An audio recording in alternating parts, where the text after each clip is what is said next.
If you play Star Wars RPG, you know just how hard it can be to try to interpret the narrative dice on the fly. It can be really easy to fall into that habit of take 2 strain, or add a setback dice or a boost die to your next roll, which both of those things can be useful for some situations. But if you do that every time, the dice are not going to feel like they're living up to their full potential. Welcome to the Tabletop Empire. My name is Nate, and today I'm going to show you a couple ways that you can improve your narrative dice reading skills.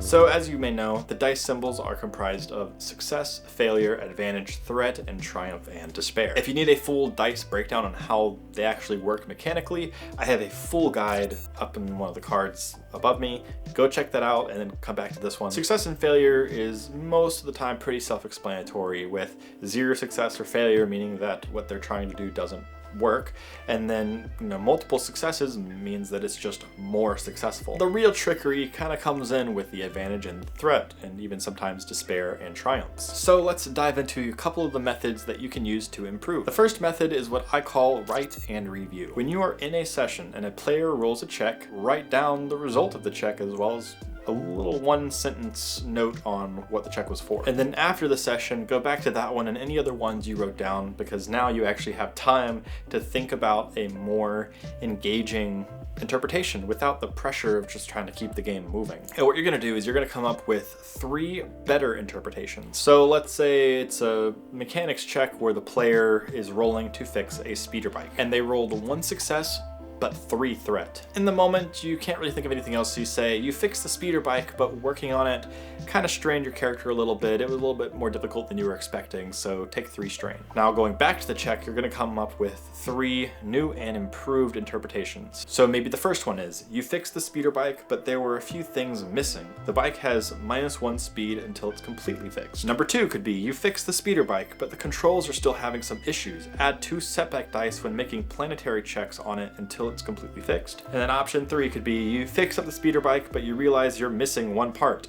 It needs to be hot wired now using an easy mechanics check whenever you wish to start the ignition until you can take it to the shop to get it completely fixed. If you find that you're having trouble coming up with more ideas, just take a step back and visualize the speeder bike. Visualize what the problem is, what they're rolling to do. Visualize all the ways that that speeder bike gets used, from starting it to speeding up to driving it, and how could something that's not fixed perfectly be affected in that process. Let's say it's something like a stealth check. Okay, so he was successful with sneaking, but something went wrong. What could go wrong where the player that rolled a stealth check is still hidden? Maybe the stormtroopers repositioned, so now that player is stuck behind wherever place he's hiding. Maybe the other party members get spotted by the enemy. With learning any skill, practice is key. And with this write and review method, you will get plenty of practice, working on those brain muscles for coming up with ideas. And on top of this, you may even remember some of those ideas and can pull them out of, your GM hat when those players make the similar kind of check. So the main purpose of that one is to come up with ideas. Method number 2 is what I call the rundown method. This is where you will roll 2 yellow, 2 green, 1 red, 2 purple, and 1 setback dice for every skill, starting at the top and working your way down. So for each skill, you'll come up with a common scenario for what they could potentially be rolling for, and then you roll the dice, and then you interpret. After you've gotten used to this and you're going down this list pretty quick, set a timer for yourself. The goal of this timer is to be somewhat close to how long it takes you. So let's say it normally takes you 15 minutes to go down the entire list. Set it for 14 minutes. As you get better and better at hitting that time, lower the timer more and more. The purpose of this skill is to get yourself more familiar with every type of skill in a high pressure scenario, training yourself to come up with interpretations under a time pressure. So I asked my Patreon supporters to give me some ideas and methods that they use, and Brian Douglas, one of them, gave an actual pretty cool answer. He says, a tip I picked up from an old podcast, some streaming movies and shows have an optional audio track that describes the action for the visually impaired. Turning this track on will demonstrate the way a concise narrator talks. So that's maybe something you can do to try to improve at describing whatever it is that you're interpreting. He also goes on to say that for combat dice pools, he tries to think of the environment and how it changes during a fight.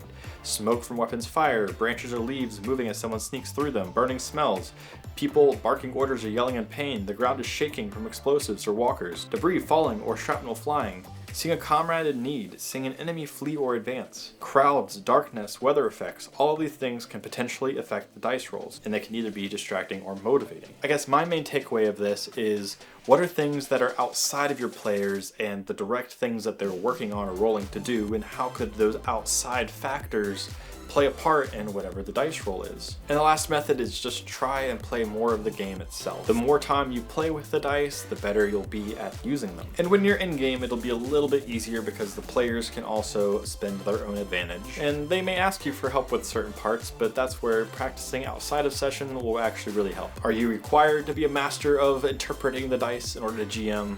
Of course not. You can play this at any skill level and it'll still be a lot of fun. These methods are really for those who want to take their GMing to the next level with these narrative dice, whether they be for Star Wars or Genesis. The dice, in my opinion, are the best part about this system, but they're a little bit harder to use than just a single D20. If you found this video helpful, please do me a favor and blast that like button, and if you want weekly Star Wars RPG or tabletop RPG content, consider subscribing. Thank you so much to all the Patreon supporters. You all are incredibly appreciated, and if you want to maybe give some suggestions for certain videos or see scripts ahead of time and watch videos 2 days early, consider supporting the channel. It really helps me out. And a huge thanks to everybody else for watching. I will see you guys in the next one, but until then, and as always, may the Force be with you.